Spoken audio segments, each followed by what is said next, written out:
اگر کوئی شخص یہ چاہتا ہے کہ اللہ رب ذوالجلال اس کو نیک اور صالح اولاد عطا کرے، اللہ رب ذوالجلال اس کو فرما بردار اولاد عطا کرے، تو وہ 3 کام کرے۔ جو شخص بھی یہ 3 کام کرے گا اللہ رب ذوالجلال اس کو نیک اور صالح اولاد عطا فرمائے گا۔ اب وہ 3 عادتیں کون سی ہیں، وہ 3 عمل کون سے ہیں کہ جو اپنی ذات کے اندر اس کو جمع کرنے ہیں؟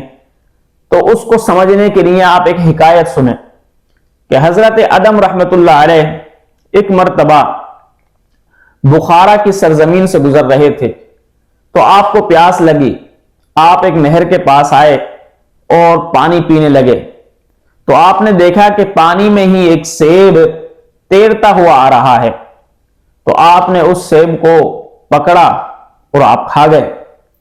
کھانے کے بعد خیال آیا کہ یہ تو میرے تقوی کے خلاف ہے کہ بغیر مالک کی اجازت کے میں کسی کا سیب کھا گیا، یہ تو میرے لیے جائز نہ تھا۔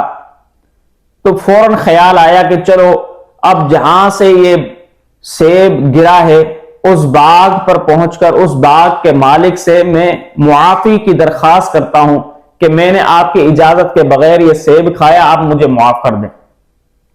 حضرت آدم واپسی پلٹے جہاں سے پانی آ رہا تھا اور چلتے گئے، دیکھا کہ ایک باغ ہے، اس باغ کے اندر سے ہی نہر نکل رہی تھی اور دائیں بائیں دونوں طرف سیب کے درخت تھے۔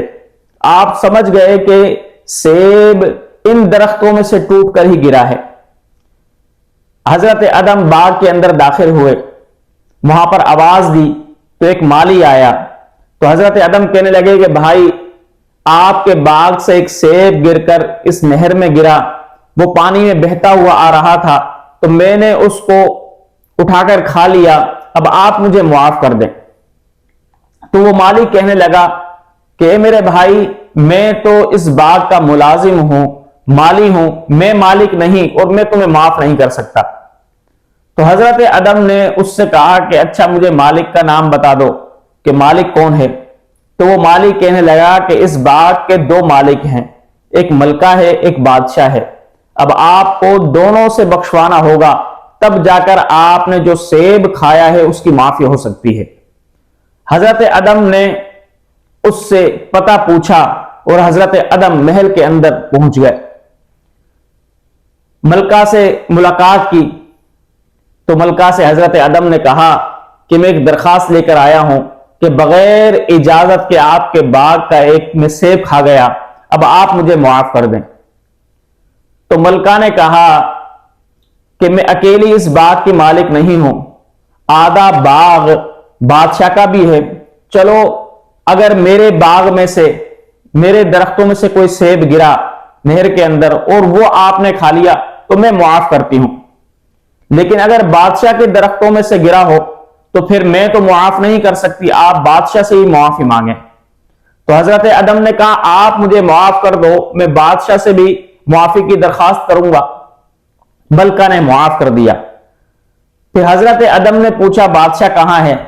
تو ملکہ کہنے لگی وہ تو بلخ گئے ہوئے ہیں اور بخارا سے بلخ 10 دن کی مسافت ہے، اب آپ وہاں پر جاؤ اور بادشاہ سے معافی کرواؤ۔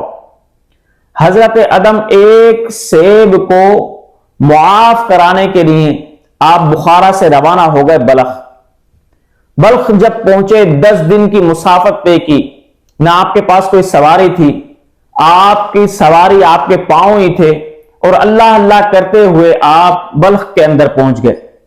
بادشاہ سے ملاقات کی اور بادشاہ کو کہا کہ میں نے ایک نہر میں تیرتا ہوا سیب آ رہا تھا، اے بادشاہ میں نے وہ کھا لیا، اب اس باغ کے 2 مالک ہیں، ایک آپ ہو اور آپ کی گھر والی ہے، تو میں نے آپ کی گھر والی سے تو معاف کرا لیا، لیکن آپ کی گھر والی نے کہا کہ اس کا ایک مالک بادشاہ بھی ہے، اس سے بھی معاف کرانا۔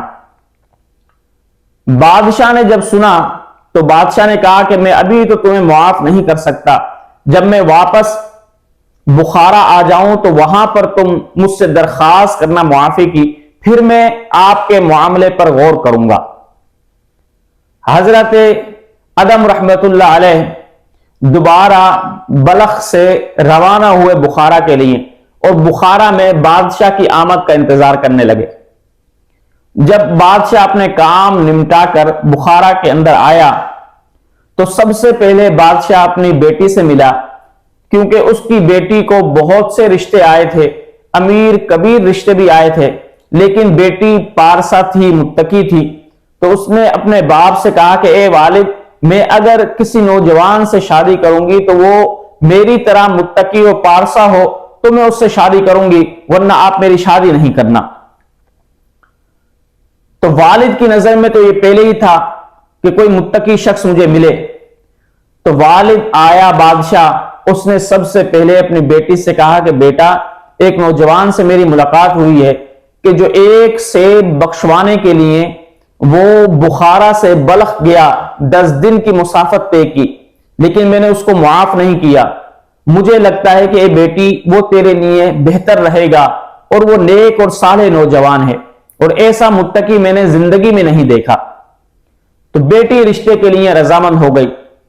اب جب بادشاہ اپنے محل کے اندر آیا اور حضرت ادم بھی معافی کے لیے محل میں داخل ہوئے، تو حضرت ادم نے کہا بادشاہ سے کہ اے بادشاہ، اب آپ نے کہا تھا کہ میں یہاں پر فیصلہ کروں گا، اب آپ سے میں درخواست کرتا ہوں کہ جو سیب میں نے کھایا اس کو معاف کر دے۔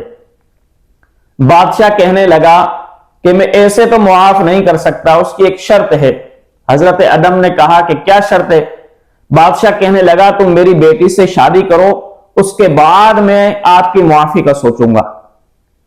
اب حضرت ادم رحمت اللہ علیہ راضی ہو گئے نکاح کے لیے، کیونکہ بغیر نکاح کے تو بادشاہ نے معاف نہ کرنے کا عہد کر دیا تھا۔